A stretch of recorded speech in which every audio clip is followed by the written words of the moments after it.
আসসালামু আলাইকুম viewers, I hope আপনারা সবাই ভালো আছেন এবং সুস্থ আছেন।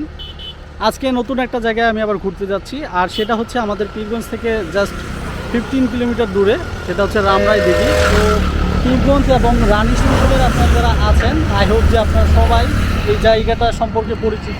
তো আমার সাথে যে রাইড শেয়ার করবে সে হচ্ছে আমার ভাগিনা। তো এই যে দেখতে পাচ্ছেন, সে অপোজিট পাশে দাঁড়ায় আছে, সে এবং তার বাইক সহ। তো আমরা সেখানে যাওয়ার পরে আমি বাকি ডিটেলস আপনাদের সাথে শেয়ার করব। আই হোপ আপনারা সবাই আমার সাথে থাকবেন এবং ভিডিওটি এনজয় করবেন। তো চলুন তাহলে কথা না বাড়িয়ে আমরা ভিডিওটি স্টার্ট করি।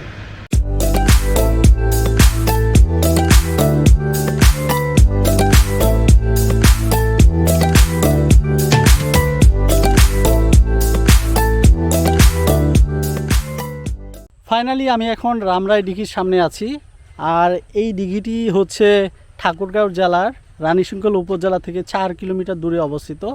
সো এই দিঘি সম্পর্কে আমি যদি বলি, আমি ইন্টারনেটে বিভিন্ন ধরনের তথ্য খুঁজে পাওয়ার মধ্যে যেই তথ্যটি পেয়েছি, এই দিঘিটি আসলে সঠিক কবে খনন করা হয়েছে সে সম্পর্কে কোথাও ভালো ধারণা পাওয়া যায়নি। তো আমি যতটুকু দেখেছি যে 500 থেকে 1000 বছর পূর্বে এই দিঘিটি খনন করা হয়েছে। এবং এই দিঘিটি সম্পর্কে যদি আমি আপনাদের আরও কিছু বলি, সেটা হচ্ছে যে এই দিঘিটি 42 একর জমির উপর বর্তমানে আছে, এবং তার পাশাপাশি দিঘির যে চারপাশে যে পাহাড়টা আছে, সেই পাহাড়ে বিভিন্ন ধরনের গাছ আছে, এবং বিভিন্ন ধরনের গাছের মধ্যে এই দিঘিতে সবচেয়ে বেশি যে গাছটা আছে সেটা হচ্ছে লিচুর গাছ। তো চারপাশে যে লিচুর গাছ আছে, সেই লিচুর গাছের পরিমাণটা হচ্ছে 1200। আপনি যদি লিচির যে মৌসুম থাকে, সেই মৌসুমে যদি আপনি এখানে আসেন তাহলে ভালো একটা সুন্দর ভিউ পাবেন, এবং আপনি আপনার ফ্যামিলি নিয়ে এখানে আসতে পারেন। তো আমি আপনাদের সামনের যে গেটটি সেটি দেখাচ্ছি। এই হচ্ছে দিঘিটির সামনের গেট। তো এই পাশেও একটা গেট আছে, অপর পাশেও আরেকটা গেট আছে। তো এটা হচ্ছে মেইন গেট নামেই সবাই এ পাশ দিয়ে যা আসা করে। সো আমি যদি আপনাদের দেখাই যে আপনি যখন ঈদের যে মৌসুম থাকে, ঈদ বা কুরবানির সময়, তখন বিভিন্ন মানুষ আসে। তো আসলে তাদের একটা গেটের চার্জ থাকে, তারা গেটের একটা চার্জ নেয় প্রতি পার্সন হিসেবে, এবং যারা গাড়ি নিয়ে আসে তাদেরও একটা চার্জ থাকে আর কি, গ্যারেজে যদি আপনি রাখতে চান। সো আপনারা আশেপাশের আমাদের যারা মানুষ আছে, সেটা হতে পারে রানীশঙ্কলের অথবা পীরগঞ্জে, তারা এমন কোনো মানুষ বাদ নাই যে এই দিঘিতে দেখতে আসেনি। তো কম বেশি সবাই জানে। এর পাশাপাশি আপনারা যারা হচ্ছে ঠাকুরগাঁও বা দিনাজপুর থেকে আসতে চান, তারা হচ্ছে রানীশঙ্কল উপজেলা থেকে যেহেতু 4 কিলোমিটার দূরে, তো আপনি যে কোনো সময় রানীশঙ্কল থেকে যদি যে কাউকে কোনো মানুষকে জিজ্ঞাসা করেন, তাহলে এই দিঘিটি থেকে আপনি ডাইরেক্টলি চলে আসতে পারবেন। সো আমরা এখন ভিতরে যে আপনারা ফ্যামিলি নিয়ে আসলে কোথায় কী সুবিধা পাবেন সেই জিনিসটা আমি আপনাদের দেখাবো।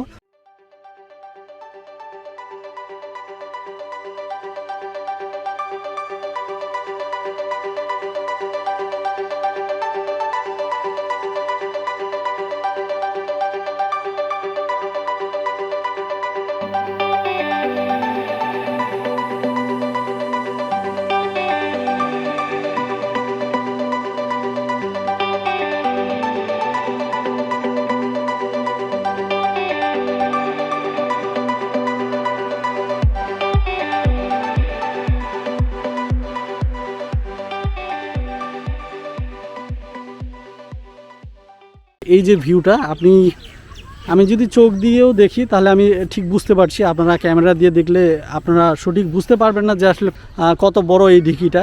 আমরা যেহেতু বাইক নিয়ে এসেছি, বাইক নিয়ে আমরা পুরো দিঘিটা চারপাশে ঘুরবো, এবং ঘুরে এটার ভিউ কতটা আমি আপনাদের দেখানোর চেষ্টা করব।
এইখানে একজন ভাই আছে, বড় ভাই, যিনি হচ্ছে মানুষ আসলে তাদের কাছে টাকা নেয়। সো আপনারা যদি আসেন সেটা কি ফি হিসেবে তারা নিচ্ছে সেটাও আমরা তার কাছে শুনবো। চলুন তাহলে।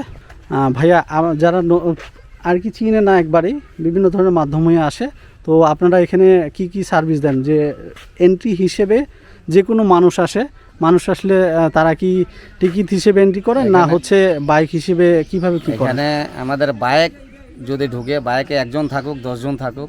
আচ্ছা, আমাদের বাইক ছিল ঈদের মার্কেটে ছিল 30 টাকা, তারপরে ধরেন ঈদের 1 মাস পর থেকে শুরু হয়েছে 20 টাকা। এই যে হলো 20 টাকার টিকিট। আচ্ছা, টিকিটটা একটু দেখান। এই হলো 20 টাকা দামের টিকিট। যদি 20 টাকা আমাদেরকে দেয়, দিয়ে গাড়ি ভিতরে ঢুকাইলে আমরা 20 টাকা নিই। যদি বলে যে আমরা গ্যারেজে রাখবো, গ্যারেজে রাখলে আমরা পাহারা দিই। আচ্ছা, পাহারা দিয়ে এখন ভিতরে ঢুকাইলো যে ভাই আমরা গ্যারেজে রাখলাম, তো এত রাস্তা কেমনে হাঁটে ঘুরবো, আমরা গাড়িটা নিয়ে যাই ওরা। আচ্ছা, আমি যেটা প্রশ্ন করতে চাচ্ছিলাম, আমি হচ্ছে এর আগে বিভিন্ন সময় হচ্ছে ঈদের সময় আসছি, ঈদের সময় আসলে আপনার জাস্ট মানুষ হিসেবে একটা এন্ট্রি করেন, যে প্রত্যেক মানুষের এর আগে আমি আসছি, যেটা আমি সেটাই বলছি, যে মানুষ হিসেবে একটা এন্ট্রি করেন 20 টাকা বা 30 টাকা করে একটা মানুষ হিসেবে নিয়ে এখানে তখন হচ্ছে আমি বলি ভাইয়া, সেটা হচ্ছে তখন হচ্ছে আপনাদের গাড়িরও রাখার, যারা আপনাদের একটা গ্যারেজ ছিল, অনেকে যারা গাড়ি রাখতে চায় সেক্ষেত্রে গাড়ি রেখে ঘুরতো। এখন হচ্ছে আমি 1 মিনিট আমি বলি, ওই যে দোকানের পিছনে যে আমের বাগান, জি, এই বাগানটা কিন্তু আমাদের ঈদের মার্কেটে কিন্তু ওটা ঘেরা থাকে, মানে ওইটা আমরা গ্যারেজ হিসেবে করা থাকে। এখানে আমার এখান থেকে আমার ওই হাজিমোড় পর্যন্ত এখানে আমার 4 জন নিম্ন লাইনম্যান থাকে, কারণ চাটি ভাষার মতন জায়গা থাকে না এই রাস্তায়। মানুষ কিন্তু হাঁটে, কিন্তু নিচ দিয়ে আসে, কিন্তু গাড়িতে এটা জাম লাগে যায়। জি, তখন আমরা ওই গাড়ি সব ওখানে, মানে ওখানে ইয়াটাও বড়, এরিয়াটাও বড়, এই জন্য গ্যারেজ আমরা ওইখানে করি।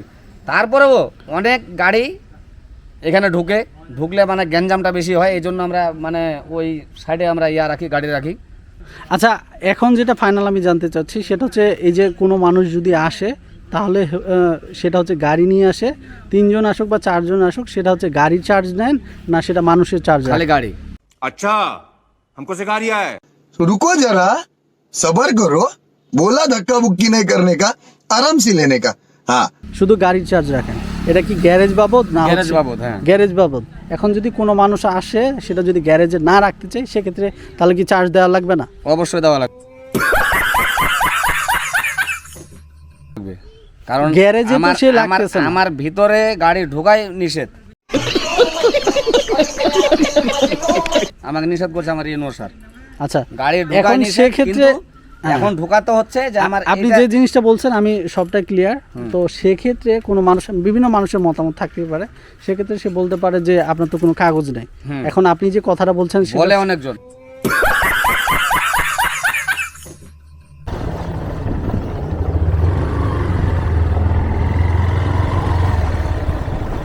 সো আমি আপনাদের বলছিলাম যে কিছুক্ষণ আগে একটা মানুষের সাথে যে আমি কথা বলছিলাম, সে গেটে যারা আসে গাড়ি নিয়ে হোক সেটা, বা আপনি রিক্সা বা ভ্যান নিয়ে আসেন, সেটার ক্ষেত্রে তারা মানুষ আসলে মানুষকে আটকায় এবং টাকা চার্জ করে একটা পরিমাণ। তো আসলে আমার যেটা দেখে মনে হয়েছে যে সে একবারে ধান্দা আমি শুরু করেছে, ধান্দাবাজ একবারে এক কথায়।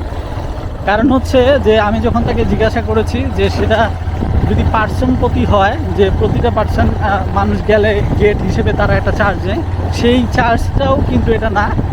আমি যখন জিজ্ঞাসা করেছি যে এটা কি আপনারা গাড়ি রাখার জন্য গ্যারেজ হিসেবে নিচ্ছেন কিনা, তো বলছে গাড়ি রাখার জন্যই নিচ্ছে, কিন্তু আপনি যদি গাড়ি না রাখতে চান সেক্ষেত্রেও তাকে একটা চার্জ দিতে হবে। তো এই জিনিসটা আমার কাছে পুরাই আর কি ভুয়া মনে হয়েছে। তো যার কারণে আমি যেটা বুঝতে পারলাম সেটা হচ্ছে যে সে এখানে ধান্দা করছে, এক কথায় ধান্দা শুরু করেছে, যে মানুষের কাছ থেকে কীভাবে টাকা নেওয়া যায়।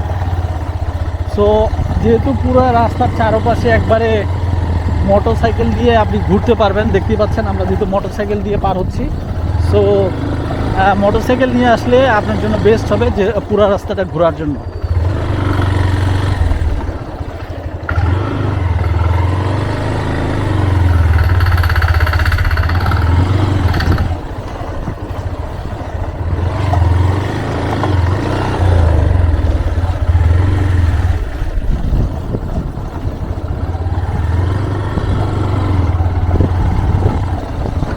কই দিয়ে যাচ্ছ দোষ?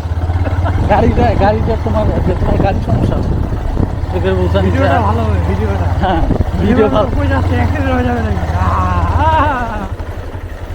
ভিডিও ভালো হচ্ছে। আরে এটা কোন ড্রাইভারই বাবা? কোন হচ্ছে না নাই? ভিডিও হচ্ছে। আপনারা যখন নিজে আসবেন এক প্রান্ত থেকে আরেক প্রান্ত দেখবেন এই পুকুরের, দেখবেন যে এই যে দিঘিটা আছে, এই দিঘির এক প্রান্ত থেকে আরেক প্রান্ত দেখবেন যে ঝাপসা দেখাচ্ছে। এখানে থাকলে আপনারা থাকতে পারেন। আবাসিক হল না, বোকায়। এটা হচ্ছে ইউনিয়ন পরিষদ বনা। যারা দূর দূরান্ত থেকে আসেন না না, তারা এখানে থাকার ব্যবস্থা নেই, থাকার ব্যবস্থা নেই এখানে কোনো।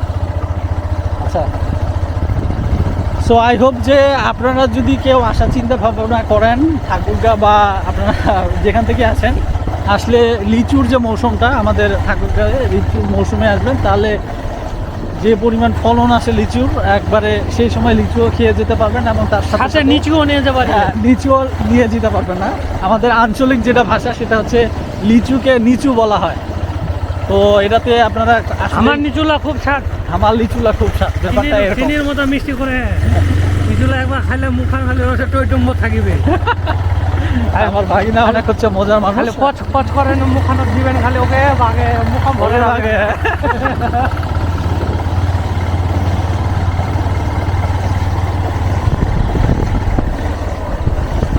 তো ফাইনালি আমার এখানে ঘুরতে আমার যেগুলো মামার গাইড আছে তোমাকে সবাই নিচু দেওয়ার দিন মই নিচু সবাই নিচু আসিবেন, খাবেন, কেউ বান্ধে লাগবে ধান্দা করিবেন নি, ঢিলা পারিবেন, খাই দেয় পেট ভর্তি করলে যাবেন। কিন্তু যদি কয়েন দেয় দুইটা তো পকেটে ঢুকাও, তাহলে ভাই সালাম, সালাম আলাইকুম।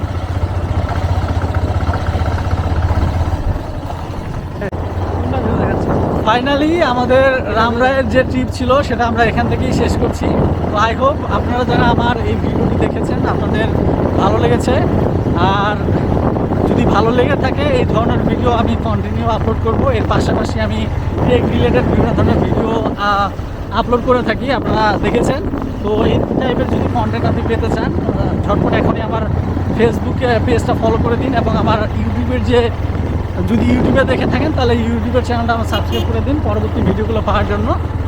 আর চারপাশে দেখতে পাচ্ছেন যে যেহেতু এটা একটা খোলা মাঠের মতো, এখানে সব ধরনের চাষ হয়। সেটা হচ্ছে যখন যেই মৌসুম শুরু হয় চলে, সেই মৌসুমে সেই ধরনের এখানে আবাদগুলো করা হয়। যেমন এখন চলছে ভুট্টার সিজন, ভুট্টার আবাদ করা হচ্ছে। এই করে চালাও। সো ধন্যবাদ আপনাদের সবাইকে আমার এই ভিডিওটি দেখার জন্য এবং আমার সাথে থাকার জন্য। আসসালামু আলাইকুম।